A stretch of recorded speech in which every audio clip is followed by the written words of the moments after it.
नमस्कार, आप देख रहे हैं पद्मेश 24/7 कृष्णा संडे के साथ। चलिए सबसे पहले नजर डालते हैं आज की हेडलाइंस पर।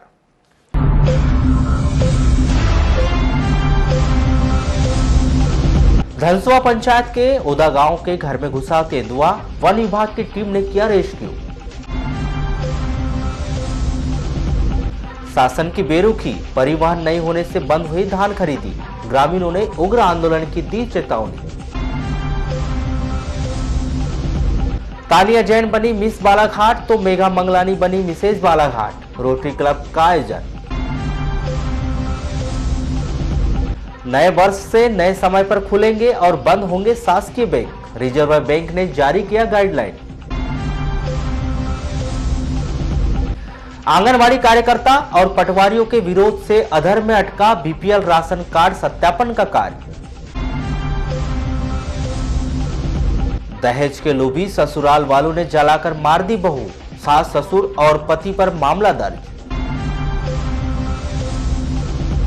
गढ़वाल समाज की बैठक के दौरान बलवा, दो पक्षों में जमकर चले लाठी पत्थर, 4 घायल।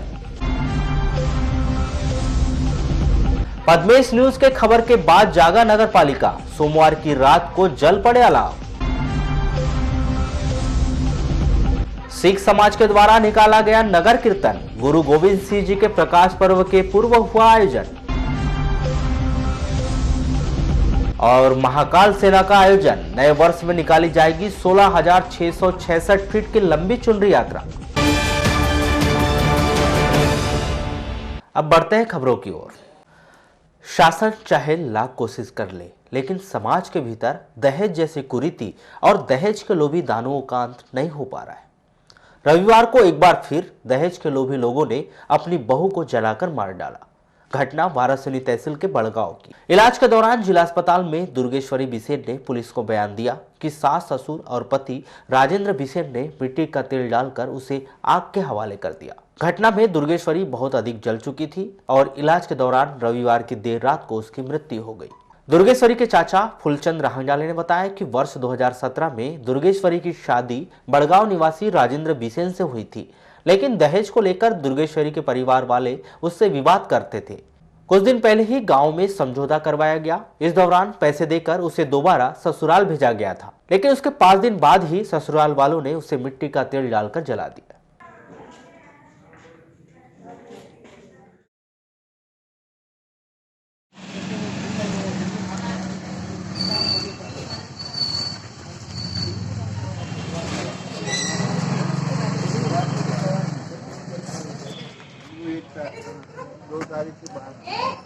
ये लड़की इनके सर पहले आना जाना एक बार रुक गई थी लड़की, ऐसे घर विवाद से। उसके बाद 4 लोग आए, उसी मीटिंग में फैसला लेकर निर्णय लेकर इन लोगों ने ले गए और ले जाने के बाद 4-6 दिन रखने के बाद उसके बाद में है तो इनने 4 दिन के बाद में हादसा ये खड़ा कर दिया। नहीं मारे हैं, जला है सर। अच्छा, लड़की ने खुद बयान दिए। कल कितने बजे घटना बोलते हैं? कल 9 बजे के करीब किए, 8 हमको 11 बजे जानकारी मिली। जिला अस्पताल के चौकी प्रभारी LM रिमटे बताते हैं कि इलाज के दौरान दुर्गेश्वरी ने बयान दिया। इसके आधार पर उसके पति सास ससुर पर 307 का मामला कायम कर जांच शुरू कर दी गई है। एक नवविवाहिता है दुर्गेश्वरी बिसेन। घटना है 29 तारीख की। दहेज की बात पर से उसको प्रताड़ित कर जला दिया गया है, सास ससुर और पति द्वारा। सर क्या कार्रवाई की गई है?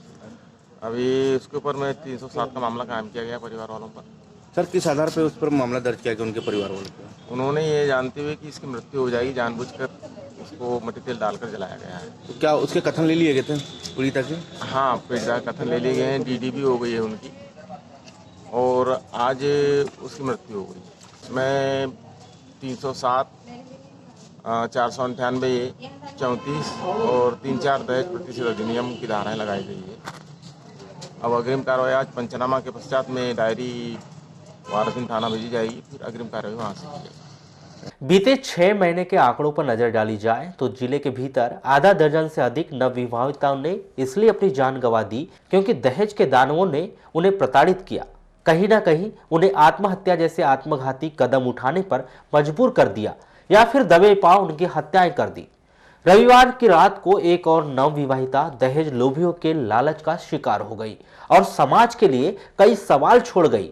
यह हालात उस समय है जब बालाघाट जिला बेटी बचाओ बेटी पढ़ाओ के कागजी आंकड़ों में मध्य प्रदेश में सबसे अव्वल है। बीपीएल कार्डधारियों के नाम पर अनाज के लिए चल रहे बड़े घोटाले की पोल कब खुलेगी और कब उस पर रोक लगेगी, यह सवाल फिर से गहराता जा रहा है। इसकी बड़ी वजह बीपीएल राशन कार्ड सत्यापन कार्य में लगी आंगनबाड़ी कार्यकर्ता और पटवारियों ने इस कार्य को करने से इनकार कर दिया है। प्रदेश सरकार की योजना के अनुसार यह कार्य कुछ महीने पहले ही पूर्ण हो जाना था, लेकिन लगातार कर्मचारियों के विरोध के कारण जिले के भीतर राशन कार्ड सत्यापन का कार्य आधा ही नहीं हो पाया है। बीते दिनों में आंगनबाड़ी कार्यकर्ता व पटवारियों ने बकायदा जिला प्रशासन को ज्ञापन सौंपकर सत्यापन से इनकार कर दिया था, जिस कारण जिले के भीतर 3,27,000 बीपीएल कार्डधारियों के सत्यापन का कार्ड अभी महज 1,22,000 तक ही पहुंचा है।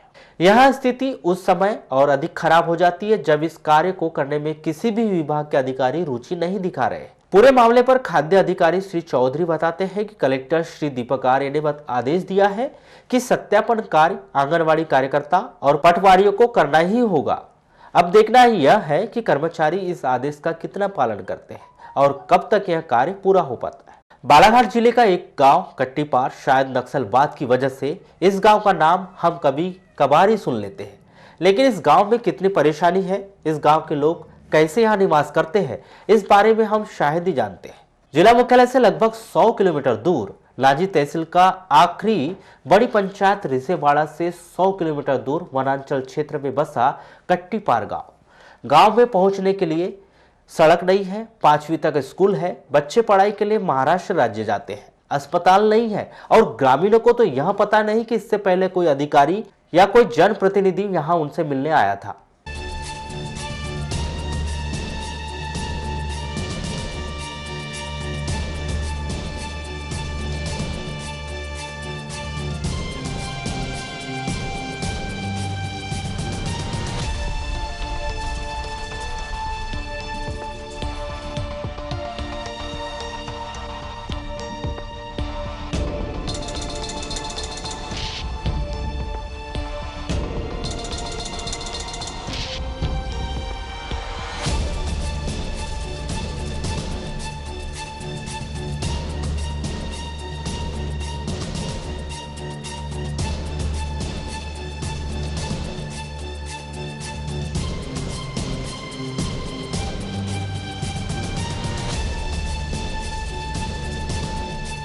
हम कट्टीपार में रहते हैं। महाराष्ट्र और छत्तीसगढ़ बॉर्डर नज़दीक रहते हैं जी। अब शिक्षा की बात की जाए तो यहाँ के बच्चे शिक्षा के लिए कहाँ जाते हैं? यहाँ क्या स्कूल है?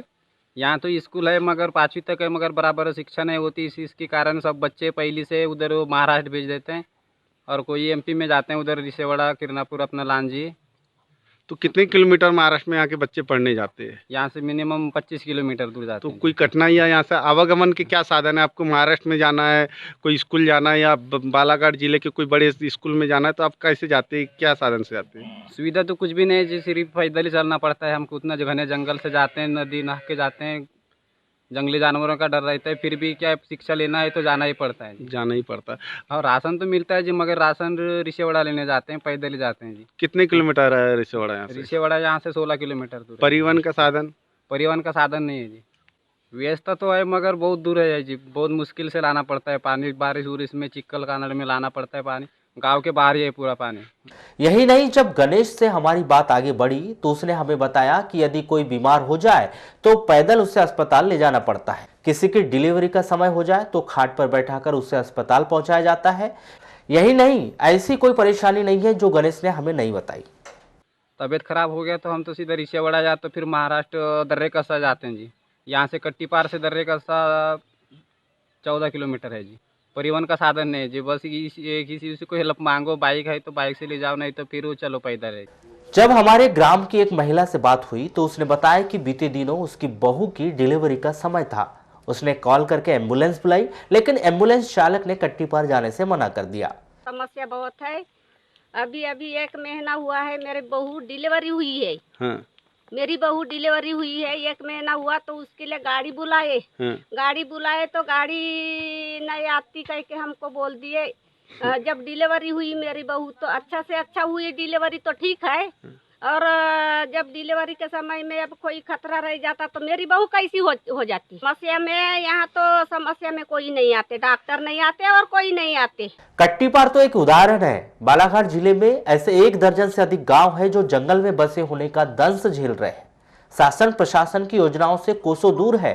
नक्सलवाद की वजह से विकास यहां पहुंचता ही नहीं और ग्रामीण इसी तरह वर्षों से परेशानियों का दंश भोगते जा रहे हैं। ऐसे ग्रामीणों का लाभ पहुंचाने के लिए शासन ने विस्थापन नाम की योजना चलाई, लेकिन उसका लाभ कितना हुआ, उसकी मैदानी हकीकत देखकर बीते 3 वर्षों से विस्थापन को बंद कर दिया गया। जिला मुख्यालय से 15 किलोमीटर दूर पारसपानी पंचायत के 45 लोगों का नाम मतदाता सूची से काट दिया गया है, जिसका अंतिम प्रतिवेदन सचिव के द्वारा जनपद में प्रस्तुत किया गया। आपको बता दें कि बीते दिनों पारसपानी के एक ग्रामीण ने शिकायत दर्ज की थी कि 45 लोगों के नाम मतदाता सूची से काट दी गए हैं। उसका अंतिम प्रतिवेदन पंचायत के सचिव ने प्रस्तुत किया, जिसमें उन्होंने बताया कि उन्हीं लोगों के नाम काटे गए हैं जिनका विवाह हो चुका है या फिर बाहर रहने जा चुके हैं। हमने नाम नहीं काटे, यहाँ से कुछ शादी लोग होकर चले गए थे, किसी के डबल नाम थे, उनको हटाया गया है। अच्छा, कितने लोगों के नाम हटाए गए? कुल 44 लोगों को। कितने लोग बाहर है, कितने लोग जिनकी शादी हो गई, ऐसा बताएंगे क्या आप? हाँ, शादी वाले 14-15 लोग हैं, 13 लोग हैं बाहर रहने वाले, 3-4 लोग तो ऐसे जो गाँव में रहते हैं नाम पता सूची में जुड़ गया है, उन लोगों के नाम हटाए गए। अच्छा, जैसे बता रहे हैं कि कुछ लोगों के जो नाम जो कटे हैं वो लोग गाँव की रहने वाले हैं और बाहर रहते हैं, ऐसे में कैसे काट दिया आपने? उनने क्या है, बाहर मकान बना के रह रहे, गाँव में आते नहीं, चुनाव के समय आते हैं, बाकी समय रहते नहीं। तब ये जो बनाया आपने पंचनामा किसको देंगे आप? मैं जनपद पंचायत में किसी को दूंगा।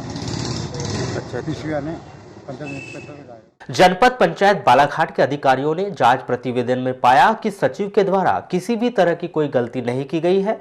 20 दिसंबर तक मतदाता सूची बनाने का काम जारी था, जिसका अंतिम प्रकाशन करने के बाद शिकायतकर्ता के द्वारा शिकायत की गई है। यदि अब नाम जुड़वाना भी है तो भविष्य में पूरी प्रक्रिया के साथ नाम जुड़वाना होगा। वर्तमान समय में इन 45 लोगों का नाम मतदाता सूची से काट दिया गया है, जिसका उचित कारण भी बताया गया है। मामला यह है कि केशव चौधरी नाम के व्यक्ति हैं, उन्होंने लगाया था कि क्या बोलते हैं मेरा नाम और मेरे परिवार का नाम काट दिया गया है सचिव के द्वारा। सचिव से जब हमने ये इस संबंध में पूछे तो उसने आज मुझे पंचनामा ला के दिया है, जिसमें ये है कि कुछ लोग बाहर चले गए हैं और कुछ लोग अपना क्या बोलते शादी हो गई है तो अपना क्या बोलते विवाह के कारण काटा गया है। सवाल इस बात का है कि 13 तारीख को अपना क्या बोलते प्रकाशन हुआ था, 21 तारीख तक के नाम जोड़ने और काटने की प्रक्रिया होना था, जब उनको देखना था कि मतदाता सूची में वही नाम है या नहीं है ना। अब तो अंतिम प्रकाशन हो गया, अब शासन की तरफ से कभी ऐसा होता है तो वो अपना क्या बोलते दावा प्रस्तुत कर सकते हैं। नए वर्ष के उपलक्ष्य में महाकाल सेना के द्वारा 16,666 फीट लगभग 5 किलोमीटर लंबी चुनरी यात्रा का आयोजन किया जा रहा है। चुनरी यात्रा का यह रजत जयंती वर्ष मनाया जा रहा है। बीते 25 वर्षों से लगातार इस यात्रा का आयोजन किया जा रहा है। कोसमी मरकट बाबा की दरगाह से कालीपाट मंदिर तक यह चुनरी यात्रा निकाली जाएगी, जिसमें मुख्य रूप से महिलाएं इस चुनरी यात्रा का नेतृत्व करेंगी। ये 25वां साल है, रजत जयंती वर्ष है। पिछले 24 सालों से चुनरी यात्रा अनवरत निकाली जा रही है और जब तक हम सबकी सांसें हैं तब तक ये आयोजन चलता रहेगा। और हम रहें चाहे नहीं रहें, ये कार्यक्रम इतना विशाल और इतना भव्य हो चुका है कि ये कार्यक्रम होता रहेगा, हम रहें या ना रहें। और इसके पीछे सबसे मेन जो उद्देश्य था जो चालू होने का, 31 के समय जो एक माहौल बनता था शहर में 15-20 दिन पहले से कि 31 दिसंबर को कहाँ चलना है, यहाँ पिकनिक और ऐसी बहुत सारी चीज़ें, नशा चल ही रहा है सब कुछ। तो उस सोच को लेकर ये सोच बढ़ाए थे कि क्यों ना युवा पीढ़ी को इस ओर अपन डाइवर्ट कर लें, इस ओर मोड़ लें। नए साल की शुरुआत अपने माता पिता के चरणों से तो करना ही है हमको, लेकिन ये भी तो माँ है, जगत जननी माँ है, उनके चरणों से शुरुआत करना है नए साल की, ताकि सभी का साल अच्छा जाए, सबके घरों में खुशियाँ, सबकी झोली में खुशियाँ भरपूर रहें, बस यही दुआ करते हैं। और ये चुनरी चढ़ाने के बाद एक बात और बता रहा हूँ, ये चुनरी चढ़ने के बाद जो 16,666 फीट लंबी है, इसकी हम 5-5 मीटर की साड़ियाँ बना लेते हैं चढ़ने के बाद, और निचली बस्तियों में प्रसाद के रूप में। भव्य चुनरी यात्रा में पहुंचने का आमंत्रण आयोजकों के द्वारा शहरवासी और जिले वासियों को दिया जा रहा है, जिसमें पहुंचकर इस कार्यक्रम में शामिल हो सके। हर वर्ष की तरह इस वर्ष भी ग्राम कुसमी के मरकड़ बाबा के मंदिर से भव्य चुनरी यात्रा निकाली जा रही है, जिसकी लंबाई 16,666 फीट है। तो मेरा सब लोग से निवेदन है कि जो चुनरी जो निकाली जाती है, चुनरी हम नहीं बढ़ाते हैं। कुछ लोग बोलते हैं कि चुनरी इतनी बढ़ाते क्यों, ये माता रानी बढ़ाती, भोलेनाथ बढ़ाते हैं और सब भक्तों के लिए बढ़ाते हैं। तो चुनरी यात्रा में आते सब लोग हैं, पर इस बात का दुख होता है कभी कभी हमको कि चुनरी यात्रा में कुछ लोग डायरेक्ट मंदिर पहुंच जाते हैं, कुछ लोग आधे दूर तक पकड़ते हैं और कुछ लोग पैर पकड़ के निकल जाते हैं, चुनरी का हाथ पैर जोड़ते हैं उसके वहाँ से निकल जाते हैं। चुनरी यात्रा का असली महत्व यह है कि चुनरी पकड़कर शुरू से आखिर तक के चलना। अगर तुम चुनरी यात्रा में आ भी रहे हो और चुनरी पकड़ के नहीं चल रहे तो उसका कोई मतलब ही नहीं है। तो मैं सब लोग से निवेदन कर रहा हूँ कि चुनरी यात्रा में सभी के सभी लोग आएँ और नए साल की शुरुआत माता रानी के चरणों से करें। जैसे हम लोग नए साल की शुरुआत कई प्रकार की करते हैं, पिकनिक मनाते हैं, यहाँ जाते हैं वहाँ जाते हैं, गंदे गंदे माहौल में रहते हैं। तो गंदे माहौल से बचाने के लिए हम जो नए वर्ष की शुरुआत की माता रानी चुनरी से। नए वर्ष से बैंकों के खुलने और बंद होने के समय में परिवर्तन कर दिया गया है। 1 जनवरी से सभी शासकीय बैंक सुबह 10 बजे से दोपहर 4 बजे तक खुले रहेंगे। आपको बता दें कि बीते कई महीनों से इस पर काफी मंथन के बाद आरबीआई के द्वारा यह फैसला लिया गया है, जिससे ग्राहकों को होने वाली परेशानी और समय का पूरा ध्यान रखा गया है। लीड बैंक के प्रबंधक दिगंबर भोयर ने बताया कि यह आदेश केवल शासकीय बैंकों के लिए लागू होगा। निजी बैंक अपने हिसाब से समय में परिवर्तन कर सकते हैं। वाराणसी नगर में स्थित वृहताकार सेवा सहकारी संस्था वाराणसी में शासन के निर्देश के अनुसार समर्थन मूल्य पर धान खरीदी कार्य जारी है। आपको बताया कि शासन की किसानों को धान का समर्थन मूल्य देने की मंशा के अनुरूप जिले सहित वाराणसी केंद्र में भी धान खरीदी की जा रही है, जिसके चलते वर्तमान तक 256 किसानों से 8,396 क्विंटल धान खरीदी जा चुकी है, जिसमें 6,556 क्विंटल धान का परिवहन हो गया है। किंतु केंद्र में वर्तमान तक 1,839 क्विंटल धान यानी 4600 बोरी सोसाइटी परिसर में भंडारण किया गया है। अभी खरीदी तो चालू है सर, किसान लोग लेके आ रहे हैं और आज तक 8,396 क्विंटल खरीदी हो गई है। उसमें से 6,656.4 क्विंटल की भंडारण हो चुका है, ट्रांसफर हो चुका है। 256 किसानों से खरीदी की जा चुकी है और अभी 4,600 बारदाने अभी भरे हुए बचे हुए हमारे पास, जो कि डंप पड़ा हुआ है, जिनका परिवहन नहीं हुआ है अभी तक। सर समस्या क्या जा रही है आपको? समस्या वही है कि रोज जितनी खरीदी हो रही है उसमें से 500 या 1,000 बोरी जा रही है, बाकी अपने पास डंप पड़ी हुई है। वो मौसम के हिसाब से तो अभी और मौसम का अनुमान लगाया जा रहा है कि 1 तारीख से 4 तारीख तक और अधिक वर्षा होने वाली है। इस संबंध में हमारे कोई उच्च अधिकारी इसका कोई। वाराणसी स्थित बचपन प्ले स्कूल में 30 दिसंबर को हर्षोल्लास के साथ क्रिसमस डे कार्यक्रम का आयोजन किया गया। यह कार्यक्रम संस्था प्राचार्य अमिता पारदी की अध्यक्षता में मनाया गया, जिसमें विद्यालय के अधिकतर बच्चे सेंटा क्लॉस और परी की वेशभूषा पहने नजर आए, जिनके हाथों से केक काटकर हर्षोल्लास के साथ क्रिसमस डे मनाया गया। साथ ही क्रिसमस के बारे में बच्चों को जानकारियां दी गई, जिससे बच्चों को पता चल सके कि क्रिसमस डे क्यों मनाया जाता है। इस अवसर पर शिक्षक शिक्षिकाएं छात्र छात्राएं मौजूद रहे।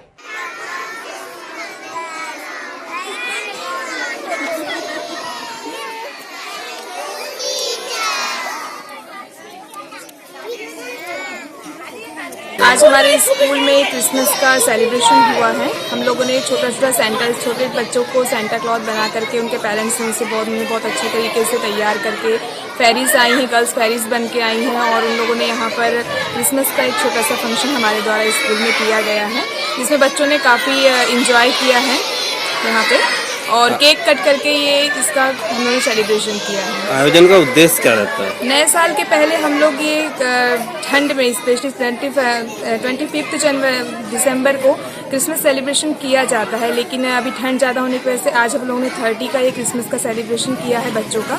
और ये ठंड का एक छोटा सा फंक्शन है जो बच्चों का हुआ है स्कूल में। भीषण ठंड के बाद भी नगर पालिका परिषद के द्वारा शहर में अलाव नहीं जलाए गए थे। सामाजिक सरोकार को देखते हुए पद्मेश न्यूज के द्वारा इस खबर को प्रमुखता से दिखाया गया था, जिसके बाद नगर पालिका परिषद के द्वारा 30 दिसंबर को शहर के सभी प्रमुख चौक चौराहों, बस स्टैंड में लोगों की सुविधा के अनुसार अलाव के लिए लकड़ी उपलब्ध करवाई गई। वहीं रात्रि को अलाव जला दिए गए, जिससे निश्चित ही राहगीरों व स्थानीय जनों को ठंडी से राहत मिलेगी।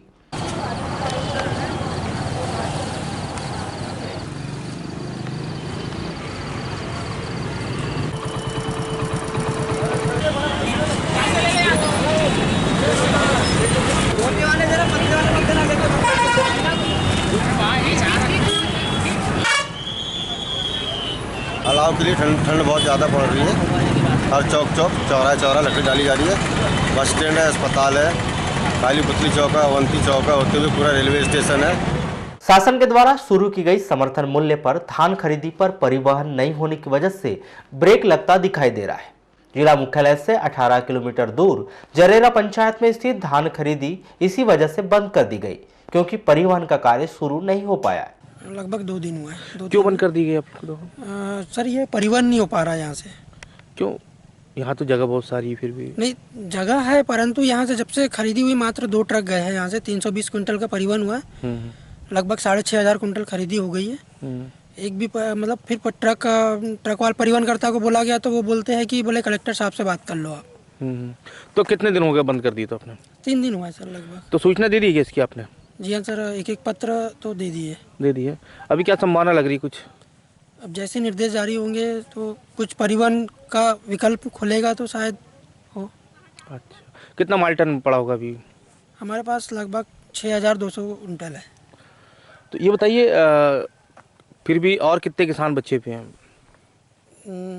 लगभग और 400 किसान हैं हमारे पास खरीदी के लिए भी उपलब्ध। इस पूरे प्रकरण पर जरेरा सरपंच संतोष क्षीरसागर ने प्रशासन से शिकायत की और जल्द से जल्द धान खरीदी शुरू करने की मांग रखी, वरना यह चेतावनी दी कि नए वर्ष से धरना प्रदर्शन और उग्र आंदोलन किया जाएगा। सर मामला तो समझ आ रहा है हमको। परिवहन पहले भी नहीं होता था। परिवहन एक जटिल समस्या है, पर परिवहन का बहाना बनाकर शासन किसानों के साथ धोखा कर रही है। परिवहन का मामला शासन का है, किसानों का नहीं है। आप शासन को किसान धान लेना चाहिए, आपको लेना पड़ेगा। पहले खबर आई कि मैसेज के आधार पर किसान धान लिया जाएगा, जिस पर हमारे किसान हितैषी जो जनप्रतिनिधि है, जो विधानसभा सत्र में इस मामले को उठाए हैं, उनके कारण मैसेज हमें से हल तो हुई, पर अब मामला आ गया परिवहन का। हमें तो यही लग रहा है कि प्रशासन किसी न किसी बात का बहाना बनाकर केवल किसानों से छलावा कर रहा है। क्या चाहते हैं आप लोग, क्या मांग करना चाहते हैं? हम तो चाहते हैं कि शासन हमें निर्देश दे दे। परिवहन का बहाना अगर यथावत होगा तो किसान फिर परिवहन करके बिचौलियों को जब मंडी में लाकर अपना धान बेच देगा। आज हमारे बच्चों की शादी है, किसी किसान शादी निकाला एक होने बाद, मेरे ख्याल से मेरा ऐसा मानना है कि मध्य प्रदेश में अभी तक किसी एक किसान को भुगतान नहीं हो पाया है। मेरा ऐसा मानना है कि प्रत्यक्ष जॉब नहीं उसका, तो पर से मेरा मानना है कि इसको भुगतान नहीं हो पाया अभी तक। और पूर्ववर्ती सरकार में एक प्रक्रिया नहीं थी। परिवहन की समस्या हमारे यहाँ पे हमारी समिति में, वर्तमान तो हमारी समिति में ये पहले से बनी हुई है, पर पूर्व की सरकार में कुछ ना कुछ व्यवस्था बनाकर परिवहन हो जाता था और किसान को तकलीफ नहीं होती थी। आज ऐसा लग रहा है कि शासन की बात तो हम ना करें, वर्तमान हमारा प्रशासन, हमारी समिति, यहाँ के अधिकारियों के द्वारा किसानों को पता किया जा रहा है। जिला मुख्यालय से 18 किलोमीटर दूर धनसुआ पंचायत के ओदा गांव में एक तेंदुआ गांव के भीतर एक घर के कोटे में घुस गया। वन विभाग के द्वारा रेस्क्यू ऑपरेशन चलाया गया। रात 8:30 बजे तक पिंजरे में बंद कर उसे घने जंगल में छोड़ दिया गया। ग्रामीणों ने बताया कि एक दिन पहले ही तेंदुए ने एक बकरी का शिकार किया था। 30 दिसंबर को दोपहर के समय तेंदुआ गांव के भीतर देखा गया और अचानक वह एक घर के गौशाला में जाकर छुप गया। सूचना मिलने पर वन विभाग की टीम ने पिंजरा लगाकर उसका रेस्क्यू शुरू किया। हाँ, तो यहाँ पर था जब तो वसीम पहुंचे तभी हम कह रहे हैं। अब आप लोग के सही में लगा लिया हमने फेंसिंग अगर के अंदर में है वो जगह। मैडम पकड़ा गया जी, तो वो आ जाएगा इसमें। हाँ, इसके अंदर से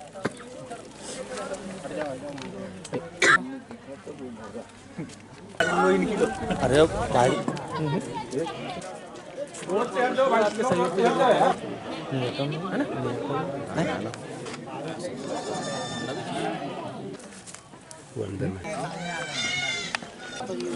गाड़ी नहीं ना,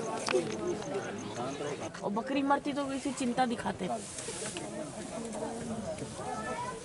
हो गया कंफर्म? अब चल। हेलो,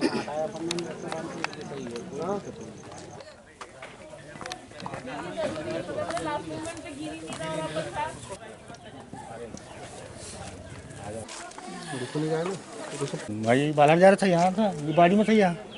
कौन? तेंदुआ। हाँ। उसे में तोड़ा था एक। हाँ। उसके पैर के पास में तेंदुआ था, वो चिल्ला रहा था। हाँ। वो फिर ऐसा भाग के इधर आया। अच्छा, तो फिर कहाँ, फिर वहाँ पे कैसे घुस गया? तो फिर मैं वहाँ खड़ा था, उधर से आया वो तो सीधा कोठे में घुस गया, मैं सामने खड़ा था। अच्छा अच्छा, क्या यहाँ पे हमेशा आते रहते हैं कि जंगली जानवर जानवर? आते हैं।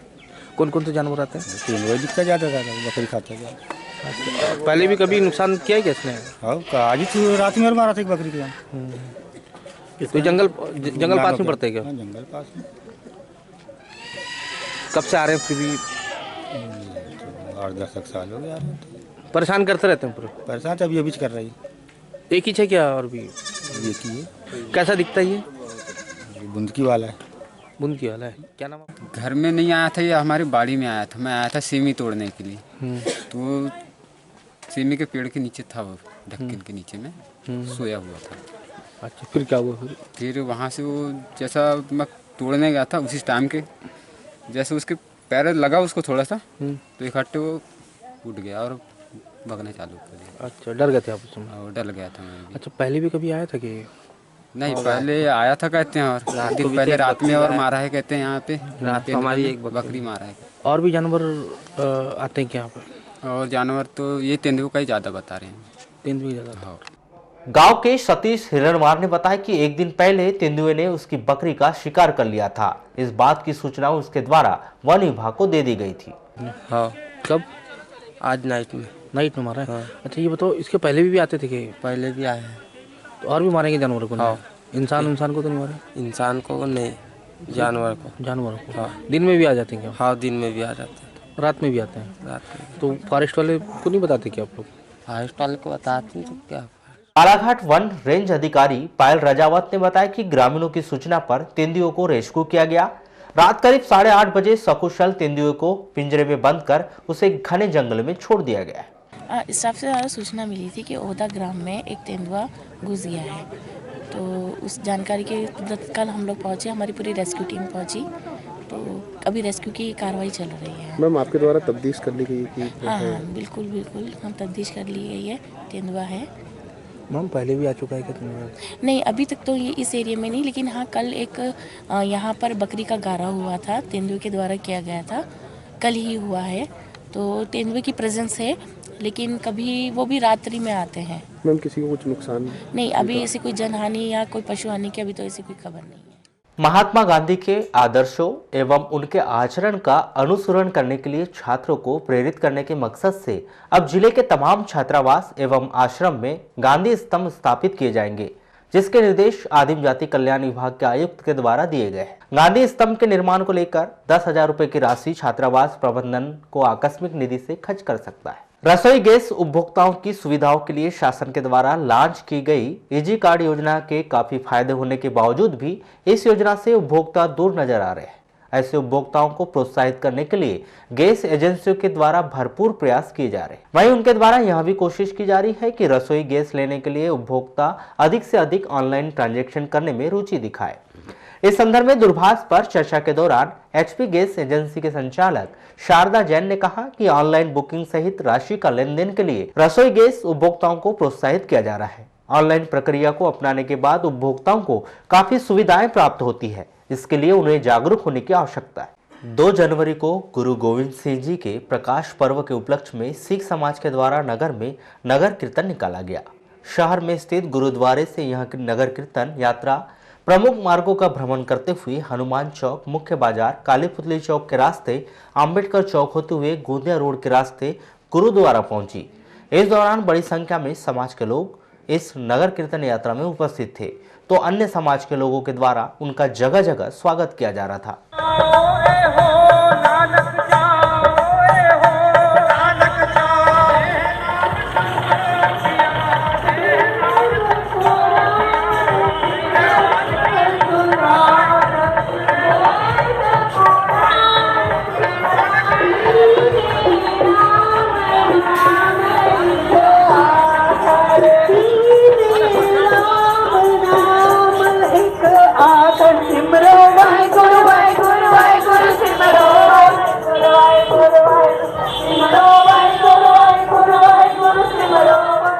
शासन के निर्देश के तहत सामाजिक न्याय विभाग के द्वारा सामाजिक सुरक्षा पेंशन योजना के तहत पेंशनधारियों को उनके खाते में पेंशन मुहैया करवाई जा रही है, लेकिन जिले के करीब 1000 ऐसे पेंशनधारी हैं जिन्हें पेंशन का लाभ नहीं मिल पाया है।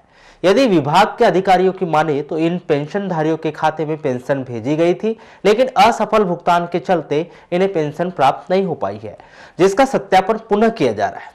यदि आंकड़ों पर नजर डाली जाए तो नवंबर माह तक करीब 1.5 लाख पेंशनधारियों को 9 करोड़ रुपए से अधिक का भुगतान किया जा चुका है। शहर के उत्कर्ष स्कूल मैदान में आयोजित rotary club of Balaghat tigers के द्वारा 29 दिसंबर की रात को मिस बालाघाट और मिसेज बालाघाट प्रतियोगिता का आयोजन किया गया। इस प्रतियोगिता में तानिया जैन को मिस बालाघाट का अवार्ड मिला, तो वहीं फर्स्ट रनर अप के रूप में पारुल भिमटे रही। बेस्ट स्माइल सना खान और बेस्ट ड्रेस का अवार्ड लक्की पटेल को मिला। मिसेस बालाघाट का अवार्ड मेघा मंगलानी को मिला, तो वहीं फर्स्ट रनर अप के रूप में स्वाति ललवानी रही। तो बेस्ट ड्रेस अप के लिए प्रीति यादव को अवार्ड दिया गया। इस दौरान बड़ी संख्या में लोग उपस्थित रहे, जिन्होंने इस पूरी प्रतियोगिता का जमकर लुत्फ उठाया।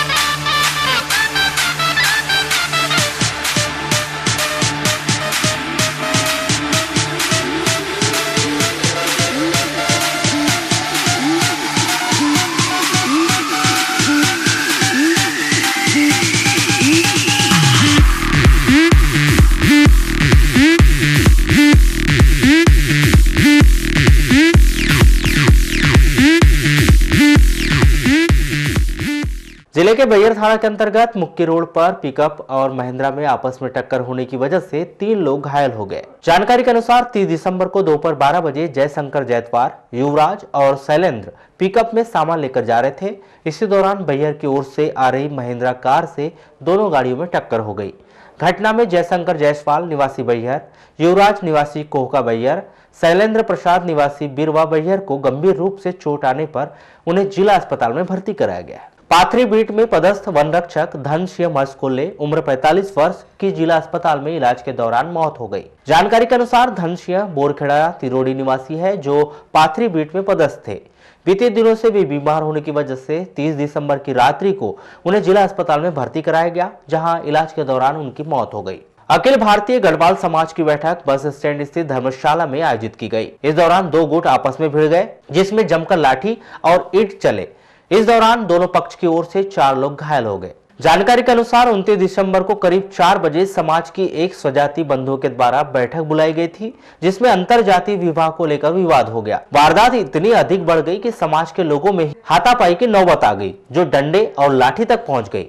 इस पूरे घटनाक्रम में शैलेश ब्रह्मे, विवेक शिववंशी और दूसरे पक्ष में प्रदीप खरे और नितिन ब्रह्मे में घटना में घायल हो गए। पूरे घटनाक्रम में दोनों पक्ष के 10 लोगों के विरुद्ध मामला कायम कर विवेचना शुरू कर दी गई। उपनगरीय क्षेत्र बूढ़ी के ढीमरटोला में सीढ़ी में दबने से 11 वर्षीय बालिका एकता पिता अशोक रंगारे की मौत हो गई। जानकारी के अनुसार 30 दिसंबर की सुबह एकता एक निर्माणाधीन मकान में खड़ी थी।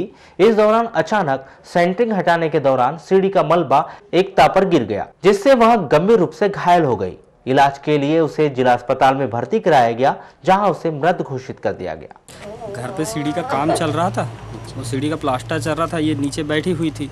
प्लास्टर करते करते अचानक सीढ़ी भसक गई। तो दब गई थी क्या वो? जी, दब गई थी उसके नीचे। तुरंत में जो थे सभी लोगों के साथ में उसको निकाले और यहाँ पे उसको लेकर के आए। चलते चलते एक नजर आज की हेडलाइंस पर एक बार फिर।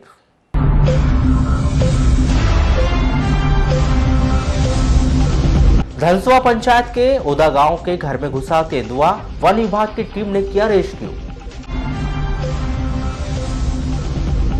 शासन की बेरुखी, परिवहन नहीं होने से बंद हुई धान खरीदी, ग्रामीणों ने उग्र आंदोलन की दी चेतावनी। तानिया जैन बनी मिस बालाघाट तो मेघा मंगलानी बनी मिसेज बालाघाट, रोटरी क्लब का आयोजन। नए वर्ष से नए समय पर खुलेंगे और बंद होंगे शासकीय बैंक, रिजर्व बैंक ने जारी किया गाइडलाइन। आंगनवाड़ी कार्यकर्ता और पटवारियों के विरोध से अधर में अटका बीपीएल राशन कार्ड सत्यापन का कार्य।